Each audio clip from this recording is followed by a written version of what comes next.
વાત હવે હવામાનની। રાજ્યના વાતાવરણમાં પલટો આવશે। હવામાન નિષ્ણાત અંબાલાલ પટેલે આગાહી કરી છે। આજથી 5 ફેબ્રુઆરી સુધી હળવા વરસાદની આગાહી કરાઈ છે। ભારે વરસાદની શક્યતા ખૂબ જ નહીવત છે। અરબી સમુદ્રમાં ભેજના કારણે પલટો આવી શકે છે। સૌરાષ્ટ્ર અને ઉત્તર ગુજરાતના ભાગોમાં વરસાદની શક્યતા છે। રાજ્યના અનેક ભાગોમાં વાદળછાયું વાતાવરણ રહેશે। માર્ચ એપ્રિલમાં વારંવાર હવામાનમાં પલટો આવી શકે। સમુદ્રનો ભેજ અને બંગાળના ભેજના કારણે કંઈક વાતાવરણ બદલાવ છે। 2 થી 5 ફેબ્રુઆરીમાં વાતાવરણમાં પલટો આવવાની શક્યતા છે, પરંતુ હવે લગભગ કોઈક મોટું માવઠું થવાની શક્યતા કદાચ ન પણ થઈ શકે। પરંતુ આમ છતાં જોવા જઈએ તો લગભગ સૌરાષ્ટ્રના ભાગો, જૂનાગઢના ભાગો, સૌરાષ્ટ્ર મધ્ય ભાગો અને ઉત્તર ગુજરાતના કેટલાક ભાગોમાં હળવા છાંટા કે વરસાદની શક્યતા રહેશે। કોઈ ક્ષેત્રમાં 5 mm જેવો વરસાદ થઈ શકવાની શક્યતા રહેશે। દેશના ઉત્તરીય પર્વતીય પ્રદેશોમાં ભારે હિમવર્ષા થવાની શક્યતા રહેશે અને લગભગ રાજ્યના ઘણા ભાગમાં વાદળો આવવાની શક્યતા રહેશે। વાદળ વાયુની શક્યતા રહેશે। એટલે વિષમ હવામાનની વિપરીત અસરના કારણે પાકમાં રોગ આવવાની શક્યતા વધી જતી હોય છે ઊભા કૃષિ પાકોમાં। અને ફેબ્રુઆરીના ત્રીજા સપ્તાહથી પુનઃ હવામાનમાં પલટો આવવાની શક્યતા રહેશે। માર્ચ એપ્રિલમાં વારંવાર હવામાનમાં પલટો આવી શકે। અને હવે વાત જોડીથી મુક્તિનો રસ્તો ક્યારે?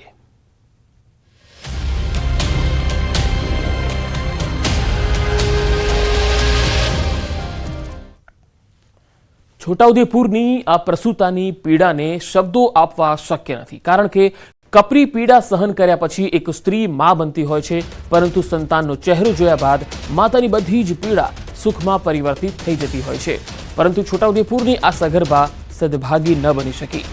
રસ્તાના અભાવે પ્રસૂતાને સમયસર સારવાર ન મળી શકી અને નવજાત આ દુનિયામાં અવતરે એ પહેલા જ ઈશ્વરને પ્યારો થઈ ગયો।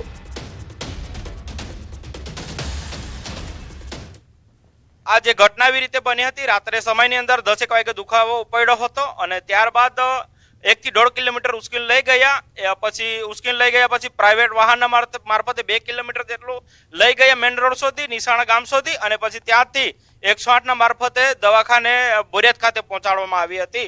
પણ ત્યારબાદ તો જે સમયસર દવાખાને નહીં પહોંચવાના કારણે તે બાળકે ત્યાં જન્મ તો આપ્યો પણ મૃત જાહેર કરવામાં આવી છે।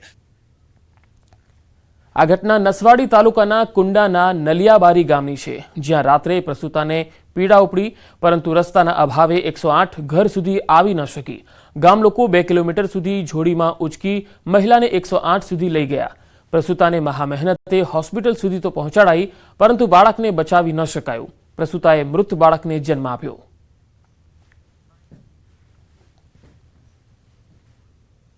અહીંયા સુધી એમ્બ્યુલન્સ આવી શકત અને સમયસર સારવાર મળી હોત તો અમારું જે બાળક હતું એ જે મૃત હાલતમાં જન્મ થયો તો એ ના થાત।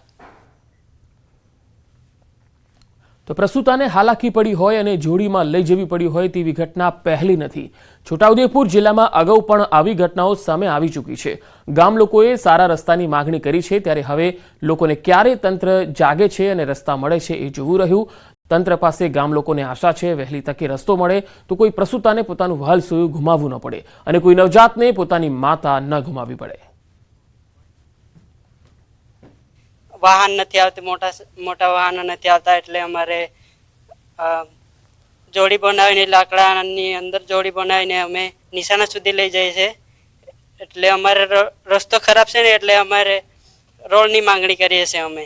નસવાડી તાલુકાના અંતરિયાળ વિસ્તારમાં આવેલું જે કુંડા ગામ છે, જેનું નડિયાબાર જે ફળિયું છે, ત્યાં એક ઘટના બની છે।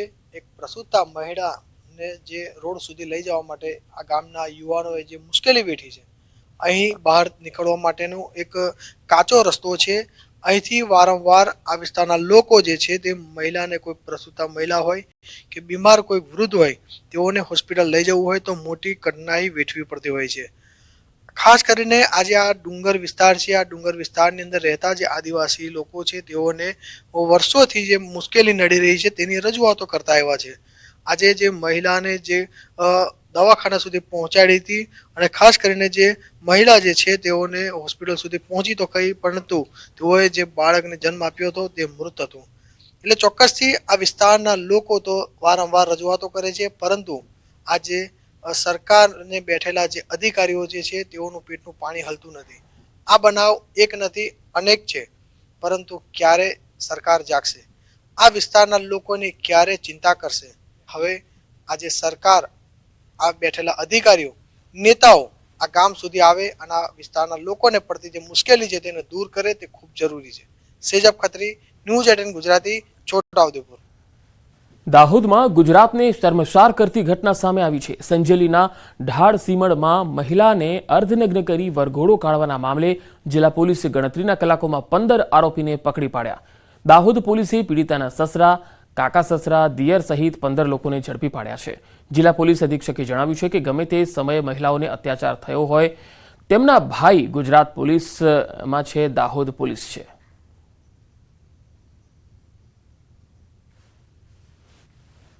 દાહોદ જિલ્લાના ડાળસીમડ ગામે 28 તારીખના રોજ જે ઘટના બની હતી એ ઘટનાના અનુસંધાને ત્યારે જ 12 આરોપીઓની ધરપકડ કરી લેવામાં આવી હતી. બાકી રહેતા 3 આરોપીઓ જે છે એમને કાલ રાત્રે શોધી કાઢવામાં આવ્યા છે. અમદાવાદના સરસપુરમાં હરિભાઈ ગોદાણી દવાખાના પાસે અસામાજિક તત્વો બેફામ બન્યા. પટેલ પાન પાર્લર ખાતે અસામાજિક તત્વોએ હંગામો મચાવ્યો. હાથમાં ચાકુ અને લાકડા લઈને અસામાજિક તત્વો બેફામ બની દાદાગીરી કરતા નજરે પડ્યા. પાન પાર્લરના માલિકે ઉધાર ના આપતા હાથમાં ચાકુ લઈ દાદાગીરી કરતો યુવક જોવા મળ્યો. જોકે કેટલાક લોકોએ સમજાવવાનો પ્રયાસ કર્યો, પરંતુ યુવક ટસનોમસ ના થયો. અસામાજિક તત્વોનો વિડીયો વાયરલ થઈ રહ્યો છે.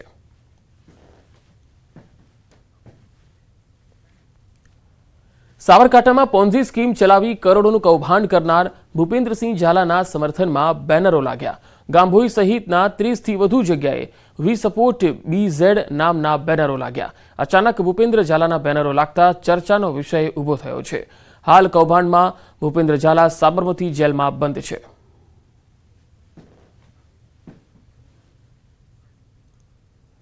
વડોદરા ખાતે 12મી મેરેથોનનું આયોજન કરાયું, જેમાં 1.25 લાખ લોકોએ રજીસ્ટ્રેશન કરાવ્યું હતું. વહેલી સવારે લોકોએ મેરેથોનમાં પહોંચી ગયા અને 7 દેશોના દોડવીરોએ આ મેરેથોનમાં ભાગ લીધો. 42 કિલોમીટર, 21 કિલોમીટર, 15, 10 અને 5 કિલોમીટર એવી દોડનું આયોજન કરાયું હતું. અહીં મુખ્યમંત્રી ભૂપેન્દ્ર પટેલ પણ ઉપસ્થિત રહ્યા. અહીં તેમણે સંબોધન કર્યું હતું. તેમણે કહ્યું કે દેશભરમાં PM મોદીના નેતૃત્વમાં વિકાસની મેરેથોન ચાલી રહી છે, ત્યારે હેરિટેજ મેરેથોન બનાવી PM મોદીના સપનાને સાકાર બનાવ્યું છે. શિયાળાની ઠંડી, રવિવારનો દિવસ છતાં આટલી મોટી સંખ્યામાં લોકો આવ્યા એ ખૂબ જ સારી વસ્તુ છે. આ વર્ષની મેરેથોનને હેરિટેજ મેરેથોન બનાવીને વડાપ્રધાનશ્રીનો આ કાર્ય મંત્ર સાકાર થયાનો છે. આ વર્ષે વડોદરા મેરેથોનના રૂટ શહેરી વિસ્તારમાંથી પસાર થવાનો છે. આનાથી દેશ વિદેશના દોડવીરો આ સાંસ્કૃતિક નગરી વડોદરાના ભવ્ય ઐતિહાસિક વારસા અને વિકાસના સાક્ષી બનશે. વડોદરા મેરેથોનની આ 12મી માઇલસ્ટોન આવૃત્તિમાં 1.20 લાખથી વધુ લોકોએ રજીસ્ટ્રેશન કરાવ્યું, એક મોટી સિદ્ધિ છે. ઉત્સાહ અને બહુ મોટા નંબર્સમાં સવારથી 4:30થી લઈને ફ્લેગ ઓફ થયા છે. Full marathon, half marathon, quarter marathon, 5 kilometres time runs, Divyang run અને 5 કિલોમીટર સ્વચ્છતા રન, જે આપણા આદરણીય મુખ્યમંત્રી શ્રી ભૂપેન્દ્રભાઈના હસ્તે ફ્લેગ ઓફ થયા. જૂનાગઢમાં 17મી અખિલ ભારતીય ગિરનાર આરોહણ અવરોહણ સ્પર્ધાનું આયોજન કરાયું, જેમાં 570 સ્પર્ધકોએ ગિરનાર સર કરવા દોડ લગાવી. 20 રાજ્યોમાંથી સ્પર્ધકોએ ભાગ લીધો.